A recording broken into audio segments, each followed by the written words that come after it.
left, we kind of thought it was going to be a huge downfall in the division. Liv Morgan said, hold my beer. And I know a lot of people, there's some people who don't like it, actually. It's because they're like, oh, she's acting like a whore, and that's why the guys love it. No, it's just because when you got into the women's evolution, it was all about women making sure women can wrestle, you know? Which is great, because these women wrestle their ass off. They're just as talented as the men. They can do just as damn near the same many moves and more as the men. But they wanted to show they can wrestle, and they belong in top spots and top spots on the card too. And I'm all for that, and I 100% agree. But there is nothing wrong with adding sex appeal to wrestling. It's the way of the motherfucking world. If we're being honest. We all know Rhea Ripley can fuck you up. Rhea Ripley had sex appeal. You look at a Hall of Fame, a Hall of Famer, an icon, as in China. China's a Hall of Famer. China had sex appeal. You look at Sable, a powerbomb machine. Sable had sex appeal. Now, am I saying that women in 2024 should be in mud wrestling matches and bra and panty matches? No, not at all. Absolutely not. But is it in every right for a woman to show her sexiness if she's okay with it, first off? If she's okay with it. Who's ever writing the script, if she's okay with it. 100%. But other than that, if Liv wants to show that she's a little sexy, she wants to do this angle with Dom, and it's kind of blurring the lines between real and fake. Where are we going with this? Hell motherfucking yeah. Blur them fucking lines. You're damn right. If the sex appeal is what is going to get you over to that superstardom, because you're already talented enough. So if you just acting a little more hot and bothered and flashy, that's going to get you over to that top ranking, you're damn right you do it. You look at Rhea Ripley. Rhea Ripley was a beast. She's always been a beast. There's a shit before she became mommy. She won the women's title at WrestleMania 37. She was already known as a young star. But when she turned into mommy and started talking about mommy's always on top, what did that do? It's gonna rocket ship. And Liv Morgan's doing the same thing. We're watching Liv Morgan elevate her game. Does everybody need the push the buttons of sexiness to get over? No. Does it help? Yes. Think I'm lying? Look at the NXT women's locker room. They're most talented. They are so talented. And in my opinion, the NXT women's locker room is the best locker room on the motherfucking planet right now. I love those NXT girls. But let's be real here. You telling me that there's not people out here who see Jada Parker and see how talented she is in the ring, and on top of that, to add the cherry on top, she looked good as hell. It's all I'm saying. And you can look at Liv Morgan and on the aspects of wrestling, on her matches with Becky Lynch, her promo game, her character work, it's elevated. It's higher. It works. It's perfect.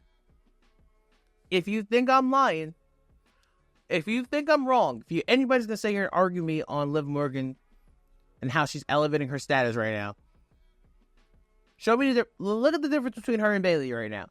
Look at how much of the show Bayley is actually on versus how much of the show Liv Morgan is on. I rest my case.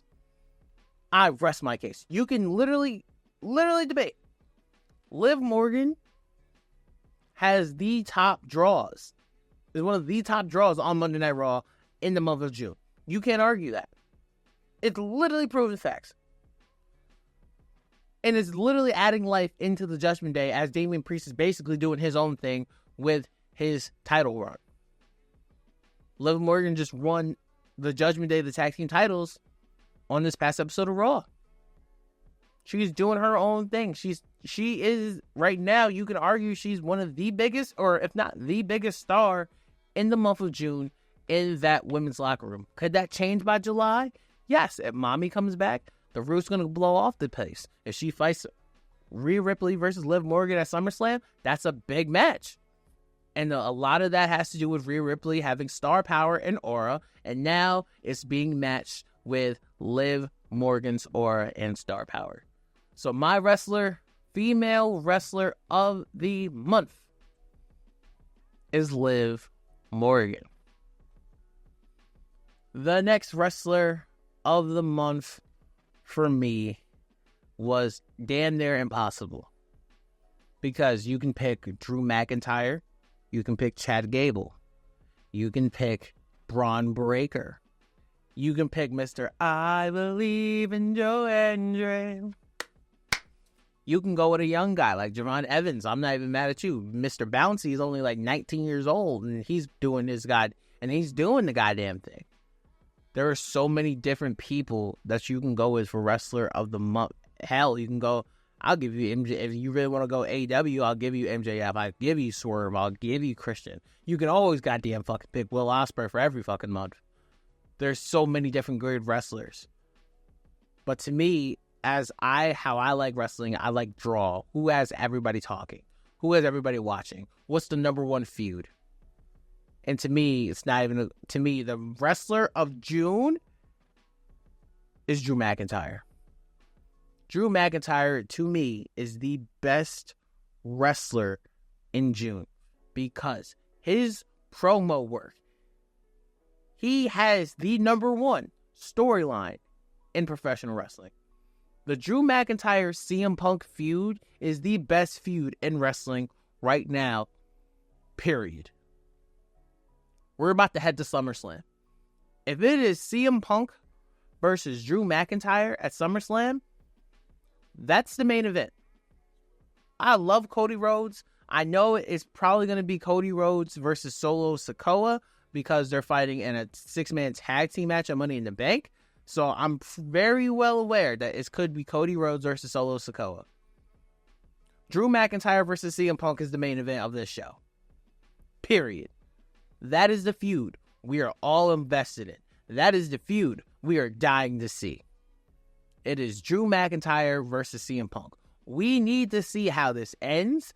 We need more promos. The way Drew McIntyre not only beat the shit out of CM Punk and left him bloody, then came on Raw, said, I'm in the Money in the Bank match. Could you imagine if Drew McIntyre wins the Money in the Bank, tries to cash in that same night on Damian Priest as he faces Seth Rollins for the title? Could you imagine when Drew McIntyre is ready to hit that Claymore to win that title and CM Punk's music hits and CM Punk screws Drew McIntyre over? Drew McIntyre loses the Money in the Bank briefcase and CM Punk is the one who screws him over again. And CM Punk fulfills his promise that as long as he is breathing and as long as he's in WWE, Drew McIntyre will never win a world championship.